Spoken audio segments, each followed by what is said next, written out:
Microphone check 1 2 1 2. This is your host, not some baby, and this is another episode of Swingers After Dark. You know, when you go out and about, right, you looking good, you looking grown and sexy, and you feel like you living your best life. You know, you have to set an agenda. You know, it's like, are you going out just to have a good time?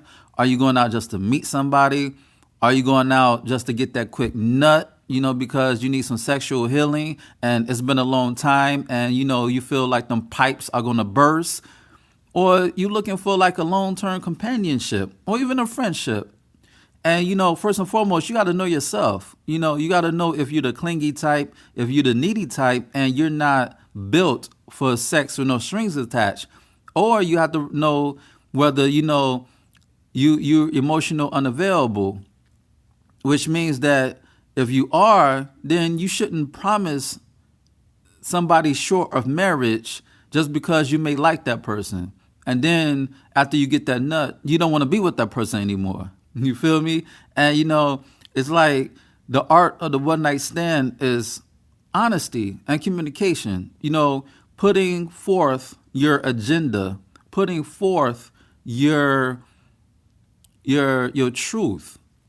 You know, being truthful to yourself and to the person you're talking to. And for the whole situation, like if I go to a nightclub or whatever the case may be, like the bar, the lounge or whatever, I'm not going to tell Shorty that I want to marry her when I just want to bust them cheeks.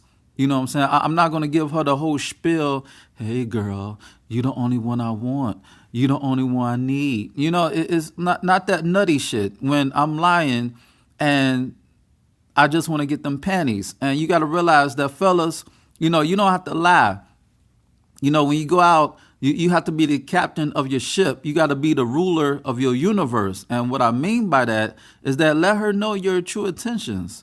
Let her know your intent. You don't have to tell her that you want to, you know, you want to wife her up and you want her to be your girl and this, that, and the third. And then you wonder why she catches feelings and key your car and throw bricks at your car window or your house window and call your phone, blowing up your phone like dynamite and coming to your job starting mess is because you didn't keep it real.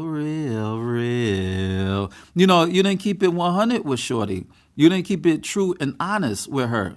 You feel me? And likewise with the ladies, you know, ladies, don't lead this man on thinking that, you know, thinking that something special is going to happen.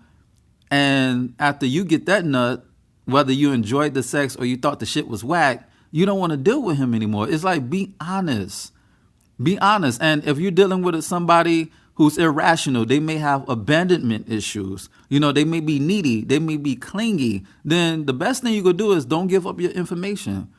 You know, don't give up when you meet somebody and you know that you want to get it in. You know, don't give up your phone number, your email, your social media handles. None of that. It should be a mystery. So that person cannot find out where you be at and where you rest your head. You feel me? Everything should be anonymous. Even down to your damn name. Give a nickname or something. You feel me? And if that person want to interrogate you like the fucking police, then pew, haul ass, baby.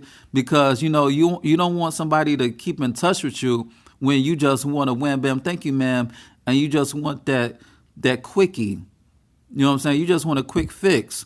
You just want an appetizer. You just want a quick bite to eat. You don't want the entree. You feel me? So you got to be honest when you go out and about, and you just want to have a one night stand. You have to know yourself. You have to know your limits. Know thyself. Know who you are. Are you the clingy type? Do you get emotional attachments to the people who you sleep with, or you just don't give a fuck and you just want to go in, you know? So you got to know who you are. If you're not built for one night stands, then don't even try it. Don't even bother. Don't even waste your time. You know, just do you, just have fun.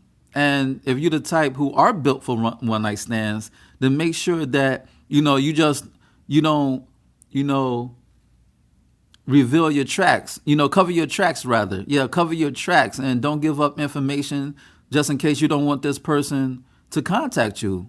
You just want that nut. You feel me? And, you know, I had a one night stand one time. It just happened. Like one night stands, it just happened. It's like you don't plan the shit. It just happens. And, you know, To have a successful one night stand, both of you have to be on the same wavelength. You know, you're not expecting anything. You just going with the flow. You just seeing where the night leads for you to wake up the next morning or leave the next morning and walk down the walk of shame on your way home. But, you know, one time I was at this club called The Shadow in New York City on 28th Street.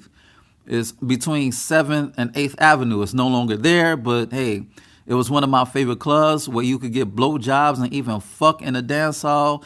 Ow. You know, you could get busy. You could get down and dirty in that mug. But, you know, one time I met this cougar. You know, she was an older lady. I was in my 20s at the time. And, you know, make a long story short, I saw her outside the club and, you know, we rapping, chit-chatting, politicking, whatever the case may be. We having a conversation. And then she says, hold up, let me talk to my girls and tell her I'm about to leave. So she goes back in the club and, you know, I'm thinking that she curved me. I'm thinking that she pulled a ghost move on me, you know. But she came out and, you know, we took a cab to her hotel. You know, it was in Midtown. You know, The Shadow, it used to be by Madison Square Garden, like around the Madison Square Garden area, if you're familiar with Manhattan. And we took a cab to Midtown, like the theater district around Broadway. And we went to the hotel. We went to this hotel called, I ain't going to say the hotel because I don't even know if Shorty was married or not. You know what I'm saying? I ain't going to give that shit up. Creep life. But anyway, so, you know, I wasn't expecting to, you know, bust them cheeks and get in her drawers. So I had to like run to the store to the Dwayne Reed. Dwayne Reed is like a Walgreens. And I had to buy some condoms. You know what I'm saying? I had to get my stash on. So I did the Jesse Owens, you know, the Usain Bolt to the store, sweating, panting, you know, like I'm running the 100-yard dash, to the Dwayne Reed to the store to get some prophylactics, to get the raincoat, you know, so I could strap on the Jimmy. And I went back to the hotel. And, you know, I broke off a little something. You know, I had to show Shorty that this cub could put it down. So, you know, I did my thing. I did the damn thing. You know, I had to pop my collar to that. But needless to say, all bragging aside, you know, she know what she wanted. I know what I wanted. And that was a nut. That was a quick nut. No and ifs, buts, ors about it. You know, she wanted hers. I wanted mine. You know, what's that song? I gotta get mine. You gotta get yours. I gotta get mine. You gotta get yours. That's how it was, man. And that's the key to a one-night stand. I get mine, you got yours. And it doesn't matter if the sex is whack. We just going with the flow like grown folks, and I'm not going to be on some stalker shit, and she's not going to be on some stalker shit.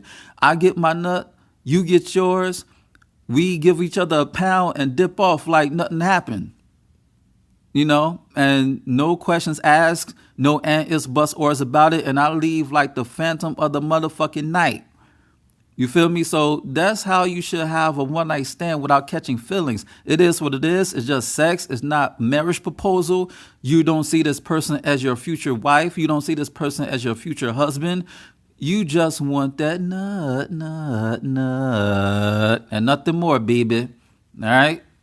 On that note, this has been another episode of Swingers After Dark. And this is your host, Nasun, baby.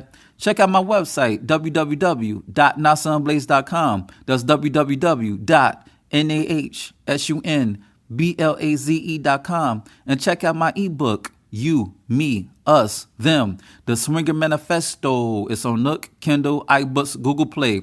Go get it. All right? All right. It's a great read. I heard it was a great read, but I'm not the one to gossip. You know what I'm saying? Anyway, until next time. Peace.